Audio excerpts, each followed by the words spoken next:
Good afternoon.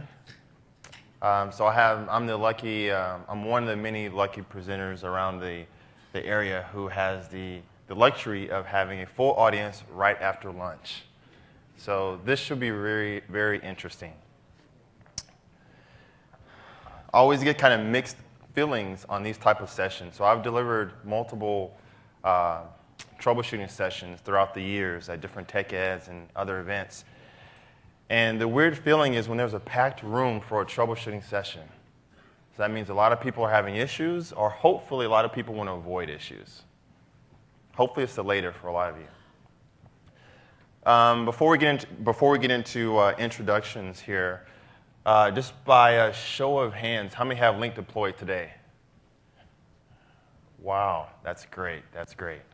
So what I was doing by asking that question, that was a two-sided question. So the second part of that, well, the first part of that was, one, me knowing how many people have Lync, but also a giveaway as well. So what I was doing while I was stepping back to see who was the first hand that I can see out, who actually raised their hand when they said, do you have Lync? So I have a lucky prize for an individual.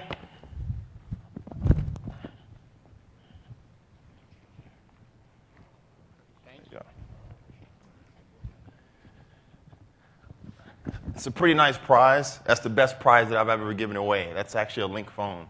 So, pretty good.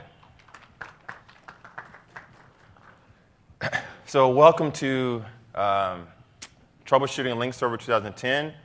My name is Byron Spurlock with Quadrant Technologies. I have my email address up here as well.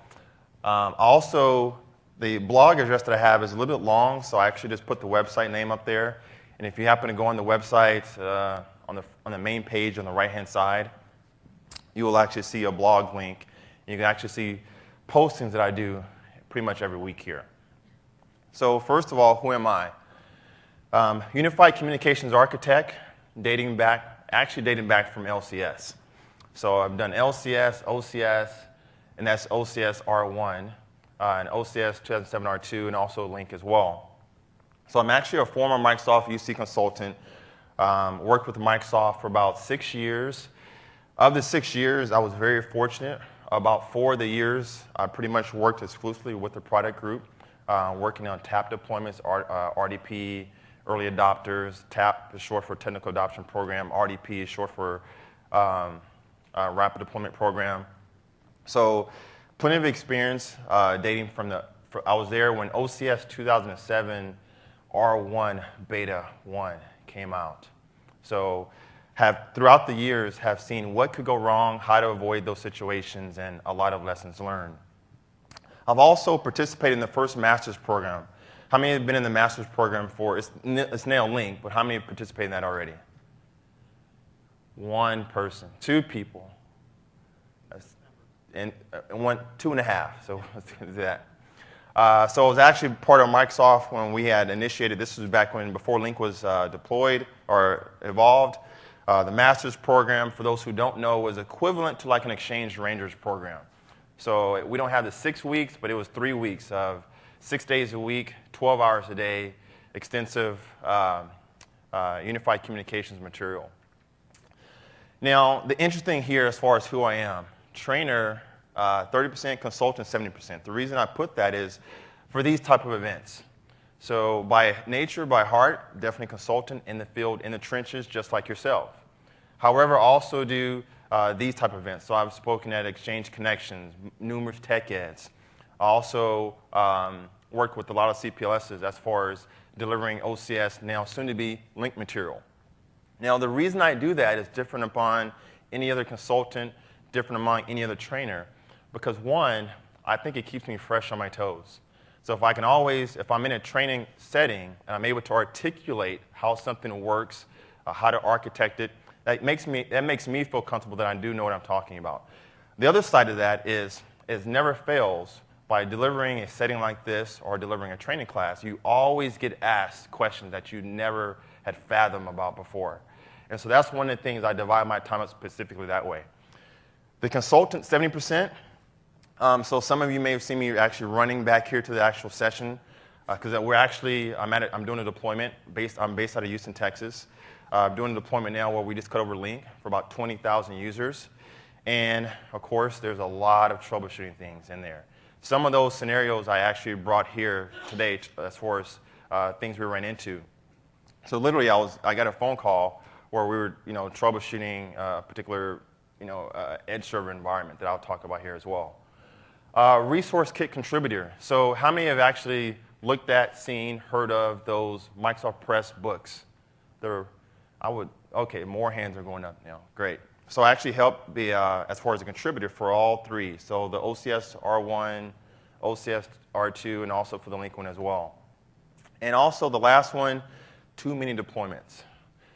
So I have a lot of wealth of experience to bring to you with these type of sessions. So now what's interesting about this is previous events, we divided it up. We divided it up as far as core troubleshooting and voice troubleshooting. We didn't have that luxury here for this event. Now it's combined in one.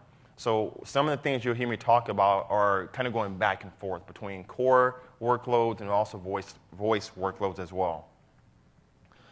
The agenda that we're going to try to follow today is what we're going to look at is some of the top core and voice issues that you could encounter with Lync. Then we'll break it up into deployment issues. And the deployment issues, how that's different from our migration issue. The deployment, I'm saying from a greenfield. Greenfield, i.e., you don't have anything today. You don't have any LCS. You don't have any OCS. You're just standing up Lync for the first time. How many have, for those who are not on Lync today, how many of the rest of you are on OCS? Some of the same hands. So I'm assuming you're in a migration state probably today. All right, so we'll talk about some migration issues you could run into. Tools. We'll talk about quite a few tools. We can't cover them all. We just don't have enough time. But we'll talk about some of the tools that I've learned throughout the time that were pretty relevant in regarding helping me alleviate issues. The takeaways is to understand what could possibly go wrong in a Lync deployment, what tools are available to assist me in migrations, and also hopefully have you walking away with a better idea of how do you approach a particular issue in regards to Lync in some complex scenarios. So the first thing we'll take a look at is some of the top issues. So load balancers, firewall, certificates, misconfiguration. In no special order here. Load balancers. So it doesn't really matter what load balancing you have. So whether it be ACE or Cisco's ACE or Foundry or BIP, to me, it doesn't even matter. Load balancers are load. And I'm talking about physical hardware load balancers here. Yes, Microsoft did provide with Lync an option to have DNS-based load balancing. But there's going to be pros and cons in when you want to leverage that. So don't just think, OK, well, I've had heartaches, issues with hardware load balancing before. I'm just going to go straight DNS load balancing. There are some major caveats with those. For the people who are in attendance today, have you gone to the other sessions as far as setup and deployment of Lync, high availability of Lync, things like that? OK, I see a lot of head shaking. Good. So I will use some terms, and some of the prerequisites is that you've been to those type of sessions so you can understand what I'm talking about. So load balancers, what am I talking about? Well, as far as not allowing SIP or HTTP traffic, these are some of the load balancing issues that you can run into with physical hardware load balancers during deployments. Because in most environments, you have a separate department, separate group, separate person who handles that. And you have to go over to them with your requirements as far as ports, things like that. And so a perfect example is we set up a load balancing for an edge scenario. And again, like most times, you don't have control of the load balancer, so you're asking and validating with someone else, do you have port 5061 open? Do you have port 443 open, or something like that? Who, by show of hands, knows the port that needs to be open for in a migration scenario when you want to move users across pools? So maybe I said it the wrong way. Who knows the actual port that's needed to be open on a load balancer in order for you to move users from pool to pool? Not 443, port 135. Well, specifically 135. It leverages DCOM. Now, that's going to be huge. That's important. Why is it important to me?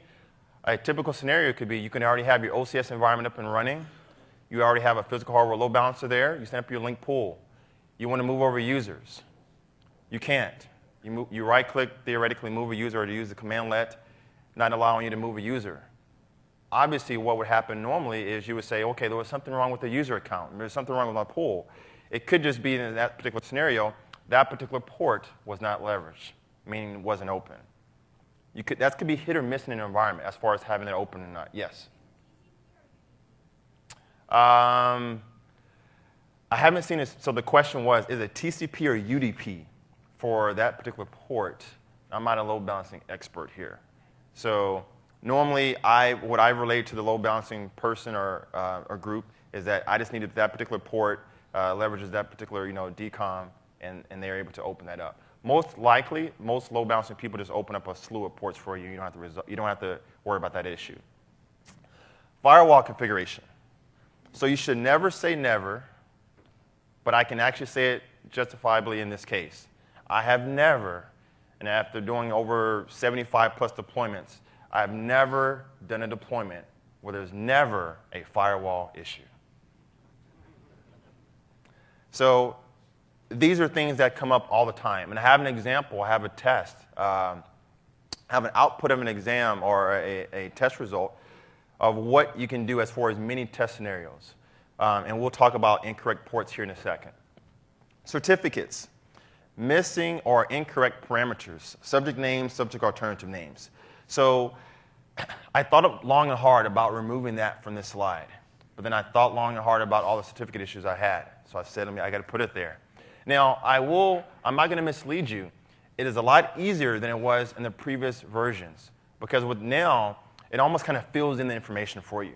But now we have the additional sayings that are needed as far as, for simple URLs. So the dial-in, the meeting, the admin, simple URLs that are needed. In addition to that, multiple split domains, things like that, where you need to have multiple SAN entries. This is where human error begins to creep into play here, not knowing fully what needs to be there. Certificate chain, root certificates missing. Now, you would think the obvious, OK, on my OCS pool. Not necessarily there, specifically the edge servers. That's where I see a lot of issues happening with migrations. A perfect scenario is going from OCS to Lync, and you choose not to leverage the same hardware. And you go based upon the migration guide of setting up a separate edge server. And so you've built a slew of federated partners. With the deployment of Lync now, a lot more people are federated. And you could have some scenarios where you have specific federation with certain individuals. So they don't have it openly federated with everyone. You have to specifically put in your access edge information. But what happens when you change a box? Or what happens when you imported a certificate in your intermediate certificate or your trusted root container that you forget about it going forward? And you don't have that issue. You don't have that particular certificate. The end result is this. You move over, you go live, then you have some federated partners, presence goes unknown. Now you're scratching your head about why, what's going on. And it's back and forth. Is it your stuff or is it our stuff? More than likely, 4 to 5 times, they're going to point to you because they're going to say, we didn't do anything. We've been staying the same. You're the one who moved. And the reason I'm speaking for this is firsthand experience. I was in that scenario with this current migration. So I'm thinking, well, we deployed it right. It's definitely you. They're like, well, no, I think it's just. So anyway, we're going back and forth. Turns out, we asked a fundamental question, what on this box is different from the other box?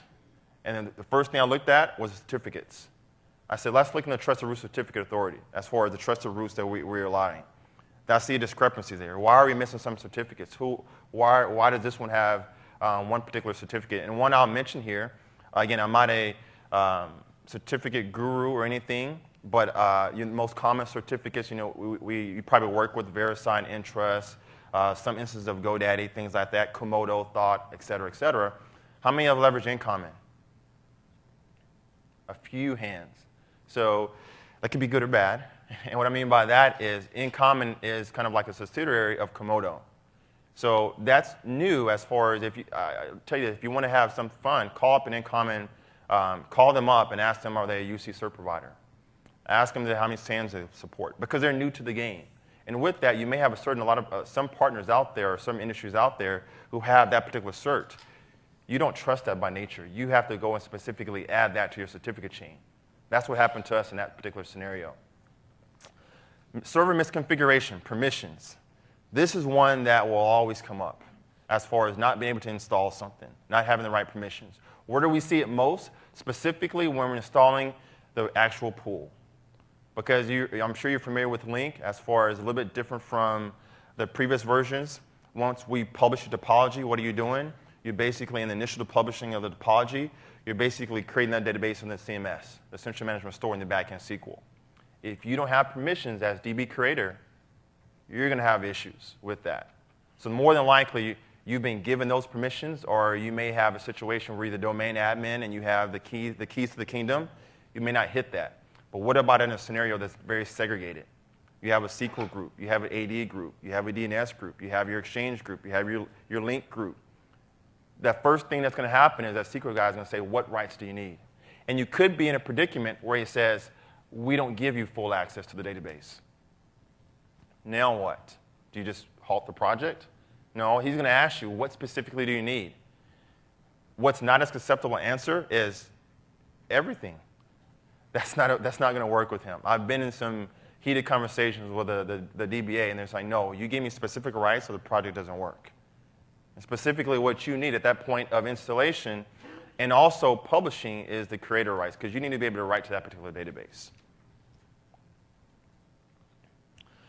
Continue, DNS. So this is one particular thing that I think will never go away. What I mean by that is basically your simple A records, the SRV records that need to be created. And where I see more issues than that, more than not, are specifically going to the edge. A lot of people forget about these particular entries.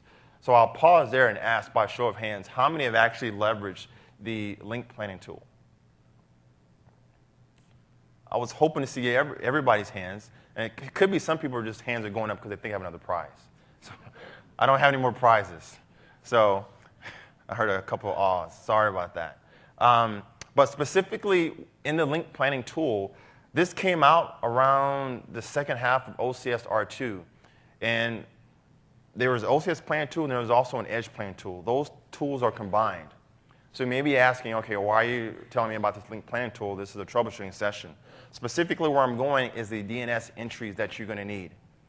So for those who haven't seen it, for those who haven't gone to the extent of seeing it, in the Lync planning tool, once you go through the next, you have topology, you get to your output of certificates DNS.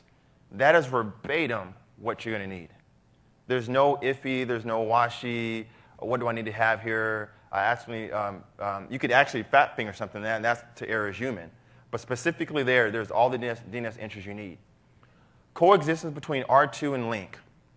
So now what's interesting enough about this, being a former Microsoft person, I have to kind of watch what I say here. But being from Microsoft's shoes, one of the things that I always stretched from a migration perspective was get off as soon as possible.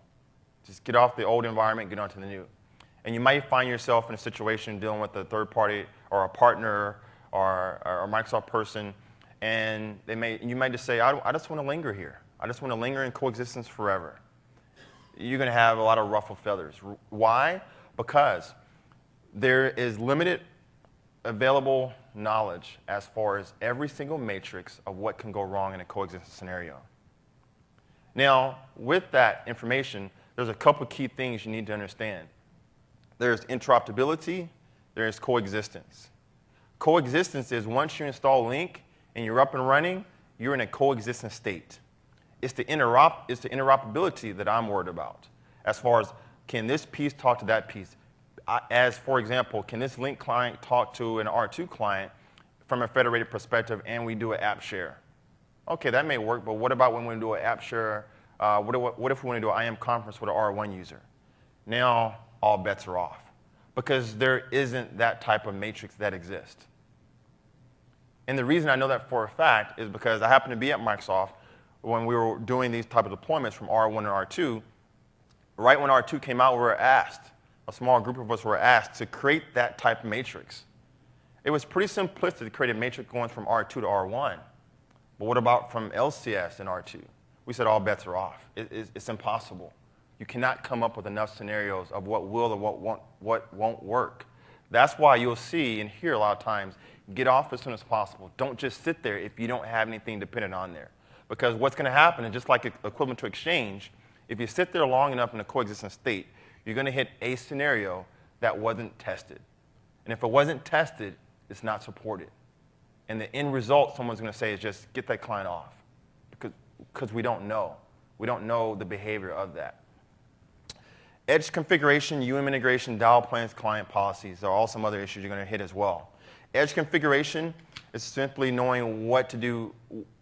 I have an example here that I'll show you a bit as far as edge configuration.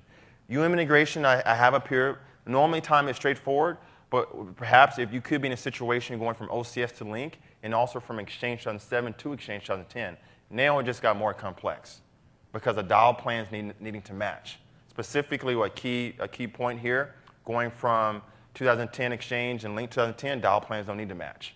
Equivalent to, for those who have new OCS, location profiles. There is no such thing as location profile with Lync, but there's a dial plan. That does not need to match to the dial plan with running Exchange 2010. But we get into all these little knickknacks with those type of interoperability pieces. Dial plans and client policies that we'll take a look at here in a second as well. From a voice perspective, audio quality. Voice is always subjective as far as is something good, is something bad. We'll take a look at from a user device, network, PSTN scenarios, audio connectivity, as far as gateway configuration, phone number normalization, call routes, connectivity. We have another chart that we'll take a look at those here in a second. Some real-world deployment examples here. Here's a particular example straight out of the box. This is not too pleasant for an organization.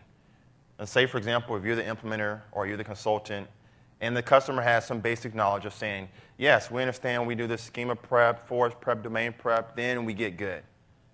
I've been in their scenarios where you do the schema prep, fine. Forest prep, they're like, great. We haven't even gotten started yet, and there's already issues. What's going on? This is a particular issue we ran into, specifically with the forest prep. And basically what it states is existing universal groups were found in this particular container. Do you want to create some new ones explicitly in the same container? And so you're basically saying, yeah, that's what I want to do. So you run the prep again, same message. So logically what you do next is you basically go to your PowerShell and you validate, because that's what someone would ask you. Are you sure the schema prep's been run? Well, how do I validate that? You'd run that little commandlet on the bottom as far as doing a get AD server schema that says it's correctly been done. The next thing you do is you try it again.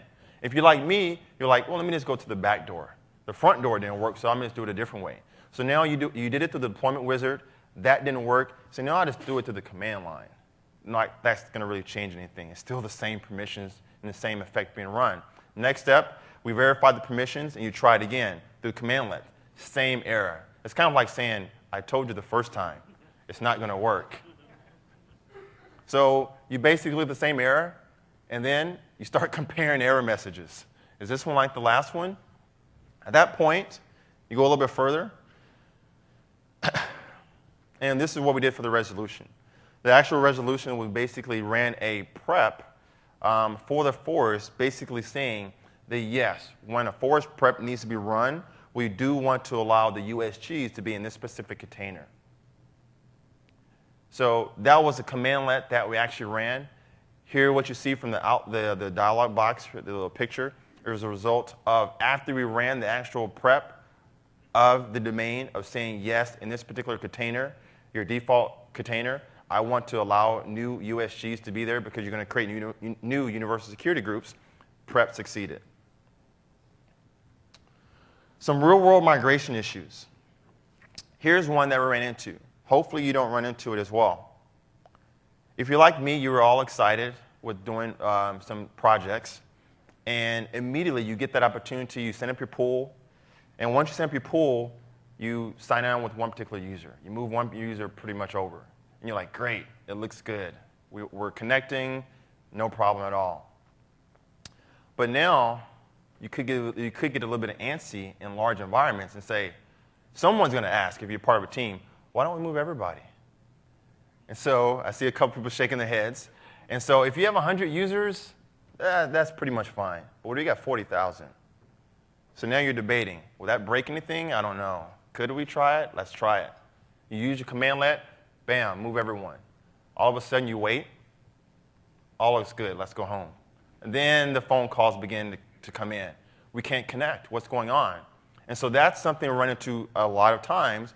And I forget myself sometimes of looking at the client policy, specifically saying, because by default, you have this information populated within the Lync control panel. And basically what it says is these certain clients we will allow. But specifically, when I mean allow, it's the version number. But you have to make sure your clients are of that version number. If your clients aren't of that version number, they're going to get rejected. So what you see here is a result of us basically saying we will allow everything. We're not going to block any particular client from connecting. That's something you want to sort out at the very beginning. Because I would definitely tell you firsthand, don't go ask the desktop group. Because you're putting them on the spot. If you're saying, are all the clients up to date? They're going to say, well, we don't know. And so they're going to say, you're not putting the blame on us. You're the one who moved the users. So that's when you need to go back and find out. But at the very height of it, that's a scary issue. Because all of a sudden, you have pockets of users who can't connect. From a troubleshooting perspective, I always say things are in 3 buckets: network, client, or server. And depending on how fast you dig into one of those buckets will be how fast you resolve the issue. If you stay on the surface, and this holds true from multiple sessions I've done and people I've asked later on, they said, you were right. If I stayed on that surface of not going to either of those buckets, we never resolved the issue. But once we find out in this particular issue, give an example, network, server, or client. If I find out, is it a network issue? Well, they were working before, but they weren't working after we made this change. People can connect to the network. People can log onto the server. I put the client on the server. I'm able to log in. It's not a network thing. But what did I just do by doing that? Because someone asked me one time, why are you installing the client on the server? I want to rule out one of those buckets immediately, the server. So I immediately put the client on the server, logged in, ruled out the server. It's not really the server, but it must be the clients. If it was a one-off client, we would tackle that with that particular issue. But it's all the clients. Well, all the clients all the clients connect to the server. So that's how I kind of denounced the issue pretty much quickly. So the fix was we modified the client version policy to allow all. Now, synthetic transactions. Synthetic transactions are a new term that basically was morphed into what you were probably used to hearing in regarding validation wizards. Everyone remember those with OCS? Those were nice. So validation wizard, you kind of right-click, validate front-end server. Right-click, validate your web components. Right-click, you kind of get the picture there. You'd right-click, very easily validate what's going good, what's going bad, wait for your reports. There's no right-clicking anymore. So you don't want to be in a situation where someone asks you, hey, so how are you going to validate this? You're going to say, well, once it's up, we'll just connect. That's not a sufficient answer. And what if I give you an answer specifically? So what if we're doing a migration and dial-in conferencing, and right in the midst of that, I'm saying, how do you test that? How can you confirm before I tell my CEO or CIO that it's good? How do you validate that? Well, there's something called synthetic transactions now. Synthetic transactions are basically commandlets that allow me to specifically test different pieces of my deployment. Here, I'm doing a test for dial-in conferencing. So basically, I'm doing a testing for dial-in conferencing. I put in my credentials, and it does this particular test. There's another one for point-to-point audio and video sessions. That's a big one as well. These commandlets are available within, there's a command list, basically a chum file, that has all these commandlets that are available. The key thing that I want to make you aware of, that they're there. By no way are you to expect to remember every single commandlet. There's over 500 plus commandlets that are available. I haven't met anyone who memorized them all and all what they do. However, it's kind of like if you know that they are there, though, now you can more proactively test out your system, quote unquote, that deployment validation wizard is from a synthetic transaction now. Here's another one, presence validation. This is one where you can get into, because I was literally asked this question one time during the deployment. Someone's presence came up as unknown, and you kind of really don't like those. So what happens when someone's presence came up unknown? They literally asked me, well, how do we how many other people are like this? Is it just this one-off? Is there something wrong with the server? Because I know that's within SQL. Do we have enough memory in SQL? How do we prevent this going forward? Leveraging this, there's no validation wizard. So here I'm running through basically a presence validation regarding synthetic transaction that allow me to do a specific subscribe and publish. Why is the subscribe and publish important to me? Because regarding presence, you're always doing both. I'm always subscribing of other people's presence in my buddy list. And if I change my status, like some of you saw me do going from away to do not disturb, I'm publishing my presence as well. So that's why those two parameters are very important in that particular commandlet. So here, I kind of switched focus here a little bit, showing you now a resource kit tool called Topology Validator. This is one that we ran on an environment immediately after it was deployed. So specifically, you want to do this definitely when you have multiple people involved in the deployment, because multiple people are doing multiple things here. So one of the things is, how do we know that everything's running right? So in the resource kit, in the resource kit tool, in the resource kit, there's a tool called Topology Validator. The purpose, as it states, it provides administrators a way to provide a quick check of the state of the environment. Instead of you going server to server to server, checking services, and that's if you know where you're going, checking the Lync services, yes, the front-end server is running. Yes, the IM conferencing server is running.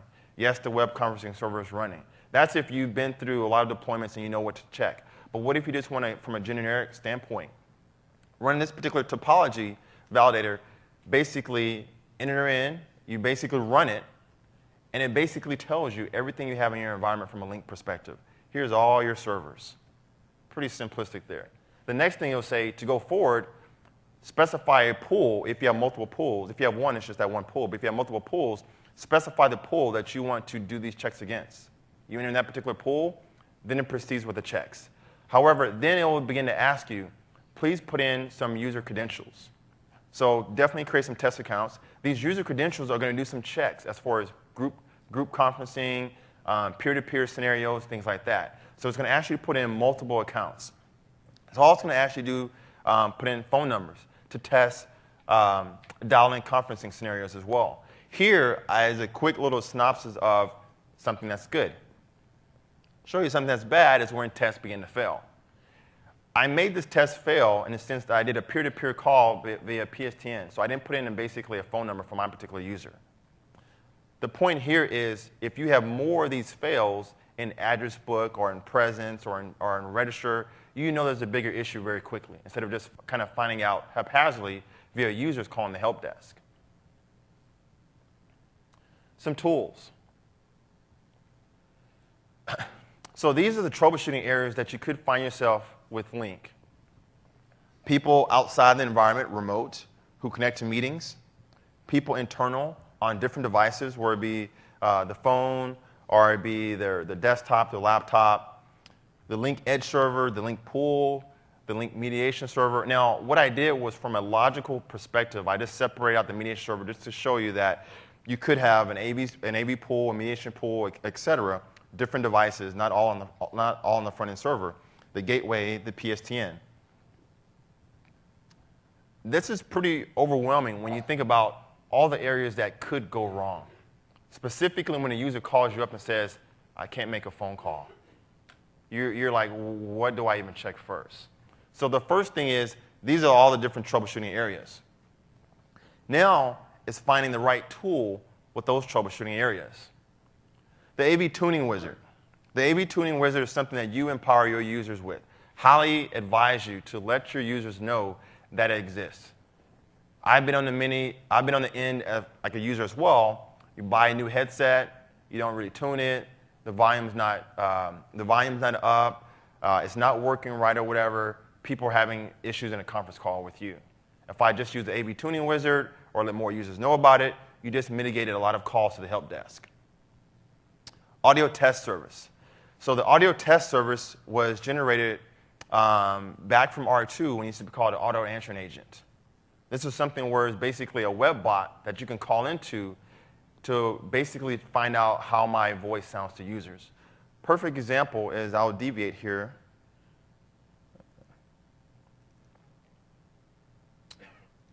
So I basically went on my phone tab and hit my check.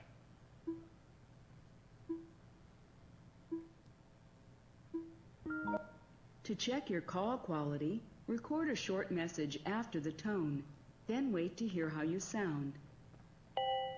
This is Byron just doing a live test with the audio test service. Here's what I've heard. This is Byron just doing a live test with the audio test service.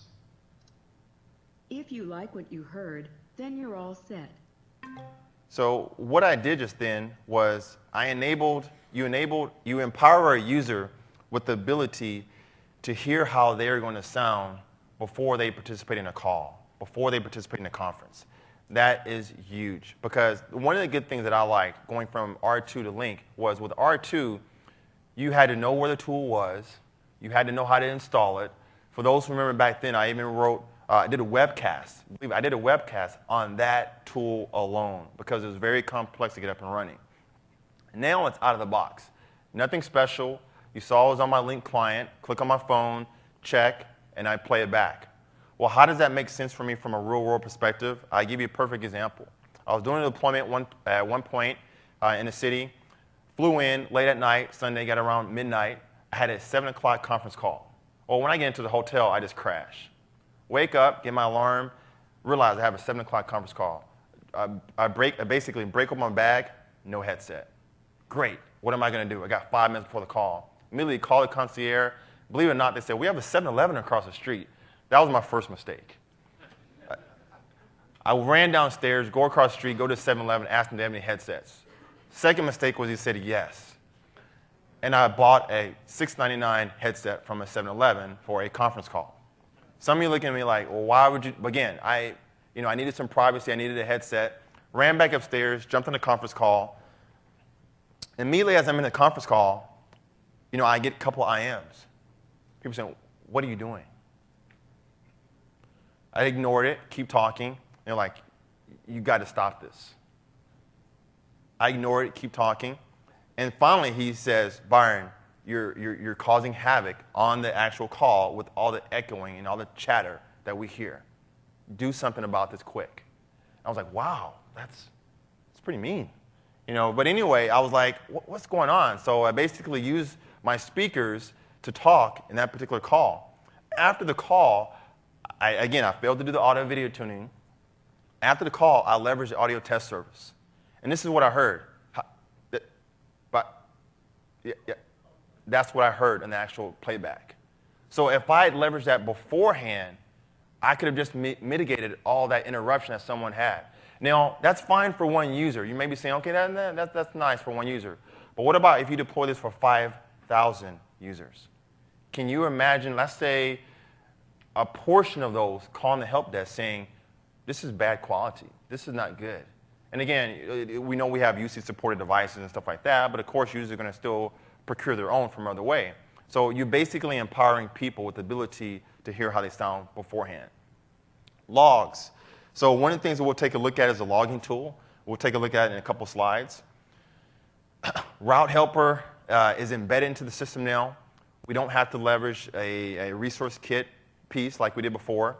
The synthetic transactions are the pieces that I'm saying that where you can do tests from, so you can do tests from the actual phone devices, making a call to a specific DID to make sure it rings. For example, car parking, that may be some of interest to some of you.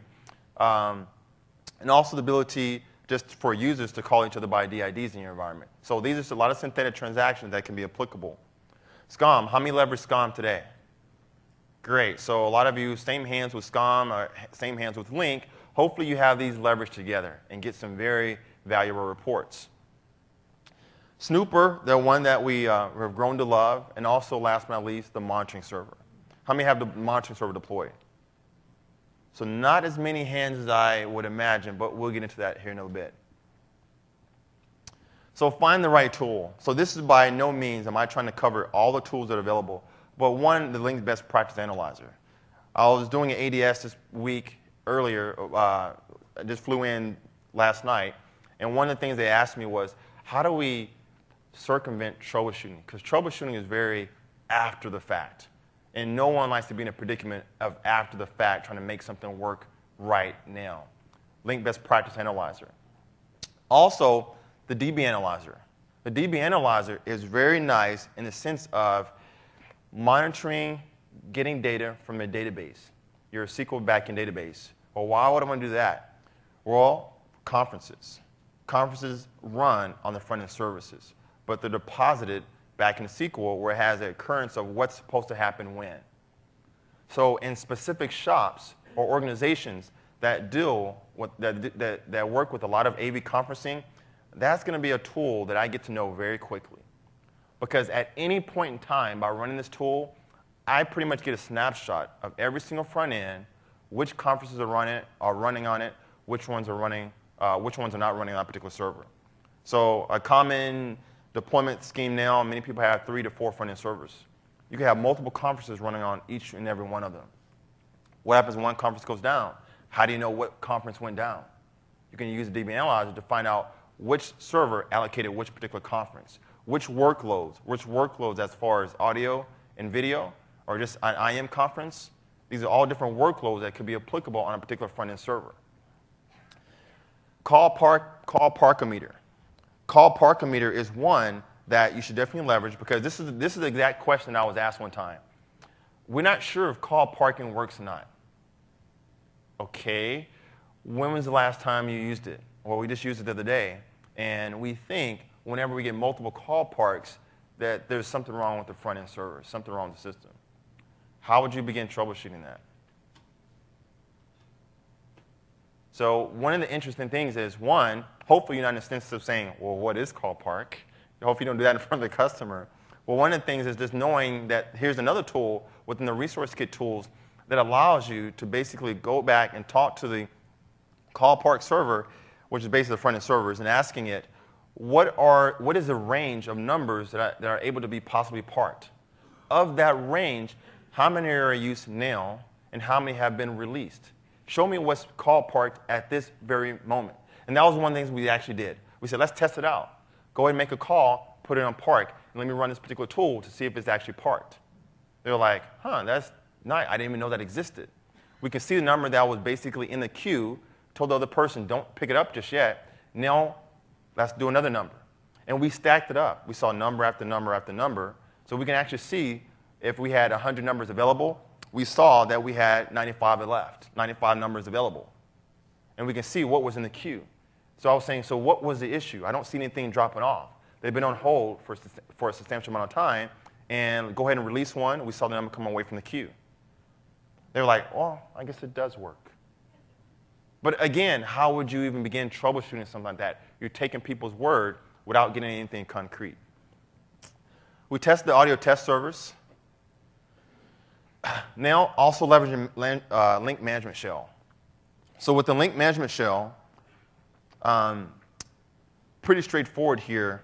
You're going to know anything red, that means it didn't work. Anything red is not good. So kind of keep that in mind when you're running commandlets. Now, one of the things is it's not rocket science, but there's no cookie-cutter approach. It's trying to find out what do you have wrong with the commandlet.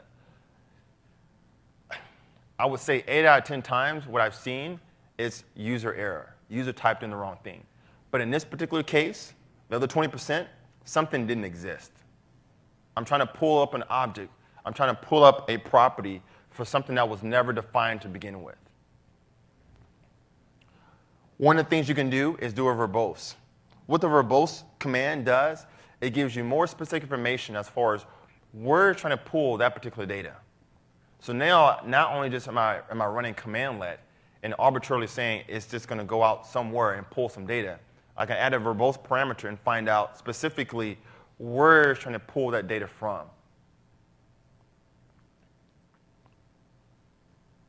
So if that's not enough for you, as far as running the Lync Management Shell, getting the error, the red means error, getting the verbose parameter to get more specific instructions of where it's pulling the data from, what you can go to is the Lync logging tool. The Lync logging tool is, I break it up in this way, 3 different panes. Those 3 different panes are basically the left, middle, and the right. The left, basically everything under the sun of what I want to log for in my environment. So if I have a scenario where someone says, Byron, we have 2 users who work fine in an IM conference, but whenever we, an IM session, but whenever we add in a third person, it breaks. It doesn't work. How would you troubleshoot that besides having the users kind of go back and forth? Well, one is that topology validator that I showed you before now. Another one is synthetic transactions. With synthetic transactions, I can put as many users as I want to simulate that transaction. But a third one, if I didn't want to use those two, is leveraging the logging tool. I will specify the IM MCU. Does anyone know why I would do the IM MCU specifically for that IM session? Well, the key thing here, and you'll see this in tandem, is as far as app sharing, as far as audio, video, IM, and web, MCUs. Whenever I have at least three or more participants in that particular workload, that's considered a conference. So if I'm doing 2 people doing peer-to-peer, I would not select the IM MCU. If I have 2 people doing an audio session, I would not select the AV MCU. MCU, multi-point control unit, basically says the front-end server is handling that particular workload of that modality. So for the IM scenario, I'm specifying IM MCU. Leveling. Here, it's always good to get more information than least. So here, this is where normally you want to get verbose information, but not, I would always get all, because you don't want to omit any warnings or informational logs, very similar to event logs. You can do a filter just for anything red, but more than likely, you want to make sure things that are working as well. The right side is very interesting. The right side, the global options, gives me a specific of how large that log file be. One thing is, don't have an issue. Don't let a user call in and say, we have an issue with the Edge server. Don't hit start at 8:30 in the morning and hit stop at 4:30 in the afternoon. You will get a huge log file that it will take you the next couple of days to go through. You want to do more of a start and time placement. So you want to basically find out the user or users, start the log file, have them initiate it, then stop it to get a small log file to work with. The filters is very valuable. Same scenario is, why would you want to get a log file of everybody? It could be a lot of wasteful information. This is where we enable filters. Notice there's 2 parameters for URIs, 2 parameters for FQDN. Those 2 parameters each basically specify and give me the ability to say, I want to find out 2 users, SIP URI, if they're having a communication issue. Perfect example. A user comes to you and says, I'm having an issue whenever I email or whenever I IM Pam. Okay, what about anybody else? No one else, just Pam. How would you even attempt to solve that? It'd be very difficult without trying to replicate the issue again. What I would end up doing is basically open up the logging tool, enabling my filters, specifying his SIP URI and specifying her SIP URI. Now start logging. Now I could let that run and not have to watch that as closely as getting a large log file. Why? Because now I'm only doing logging for those people. So now I'm going to get every trace of every message they sent back and forth, success or failure. Spin it around, or another common issue that I've seen more prevalent in the last couple of years is we can't talk to them, another organization with federation. This is the first tool they ran to when we had the certificate issue, because that's kind of hard to troubleshoot as well. So you're like, okay, is it with one person, another organization, or is it with everyone? Well, it's with everyone. That's where the FQDNs come in handy. I'm basically putting my Edge server and their Edge server in there. So now I'm saying let's try to simulate communication. Now the Edge server, the logging tool, is going to basically take in every communication happening from this org to that org and capture that. But that's effectively using the filters, whereas if you don't, you just have a lot of information to work through.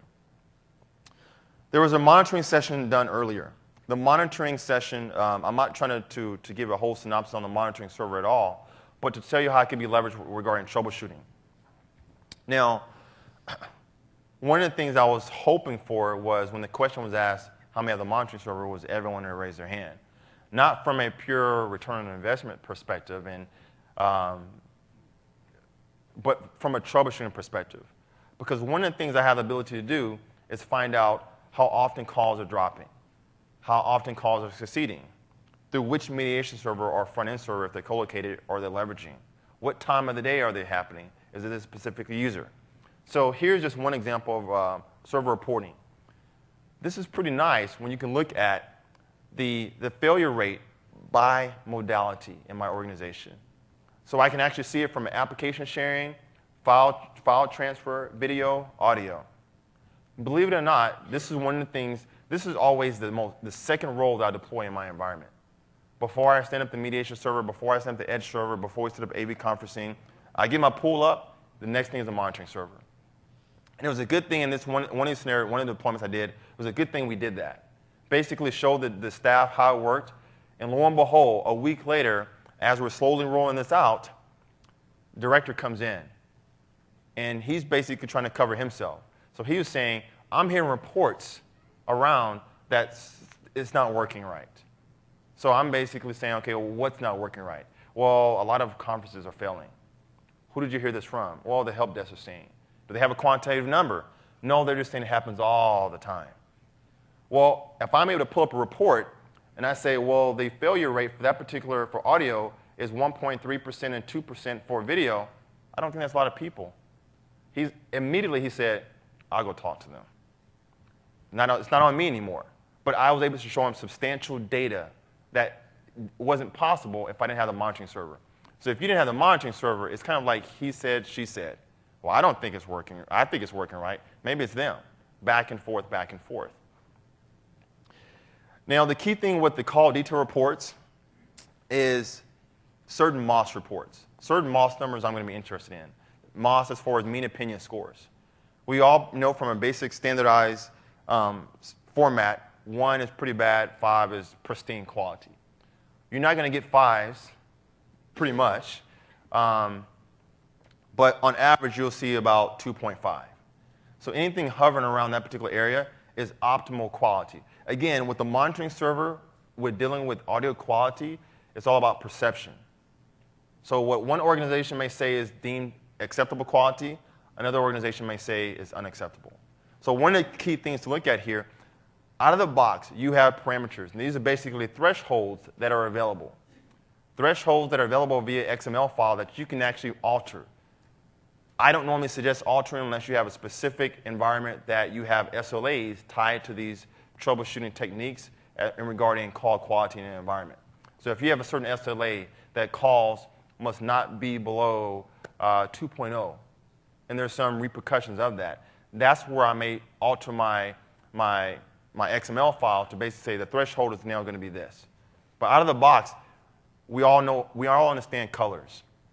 This is one of the things that I actually liked because they basically took this from, or incorporated this from a tool that was available in R2.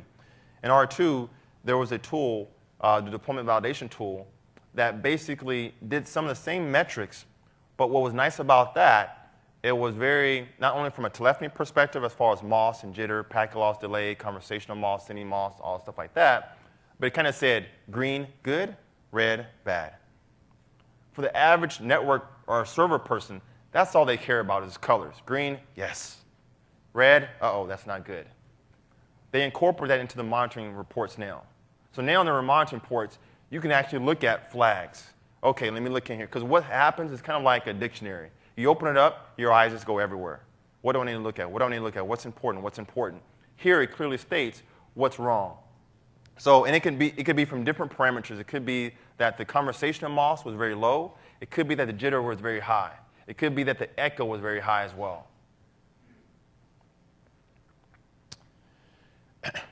Here we just see a sample call report saying the sample call reports where the average network MOS degradation was 1.83. And again, that was a certain parameter threshold set for this scenario.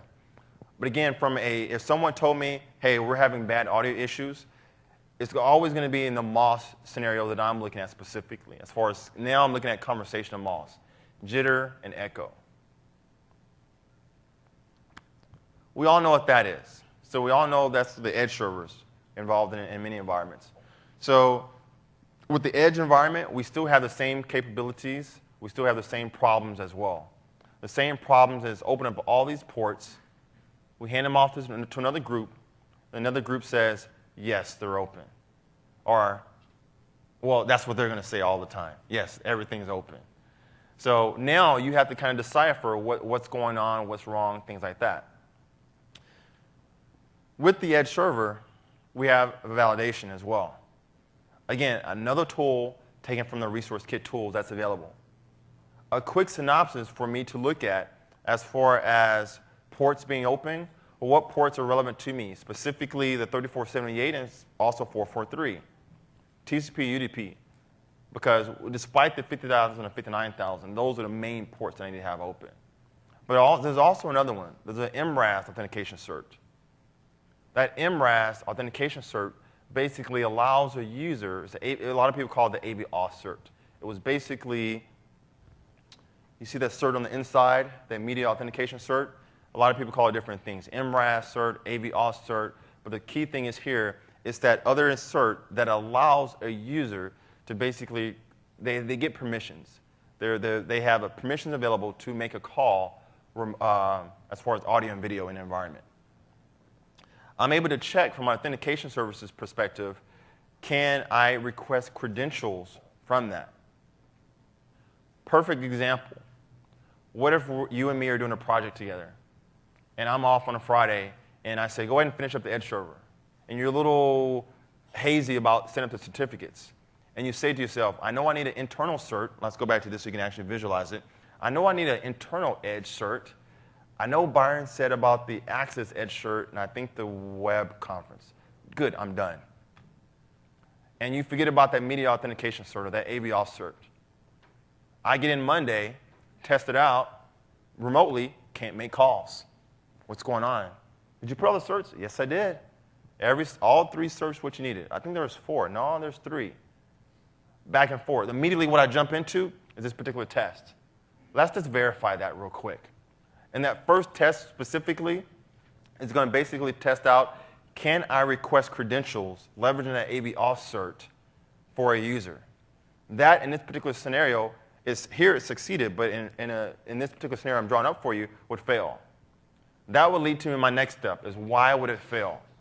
From a troubleshooting perspective, I would try somebody else. It fails for them. Remember those 3 buckets I was telling you about? Network, server, client?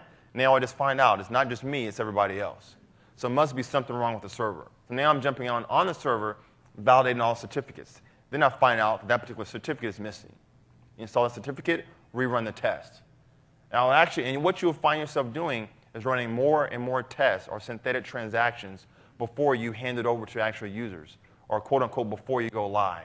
Because now you're mitigating all the troubleshooting scenarios that could happen. So as we get close to rounding out this particular session, because I kind of timed it for about an hour here, one thing I want to remind you is to complete your evaluations, because we do look at these. And just to show you a matter of fact that we look at these, in the last Tech Ed was in New Orleans. In the last Tech Ed, we asked people this type of feedback, and this was one of the ones that people definitely said. They said, we need to know more realistic scenarios that are going to happen with Lync as we deploy this, and how to avoid these pitfalls going forward. So with that, that concludes the presentation for Troubleshooting Lync. I'll definitely be up here to answer any questions if you have some afterwards. But again, after lunch, I definitely thank you for your participation and your attendance. Thank you.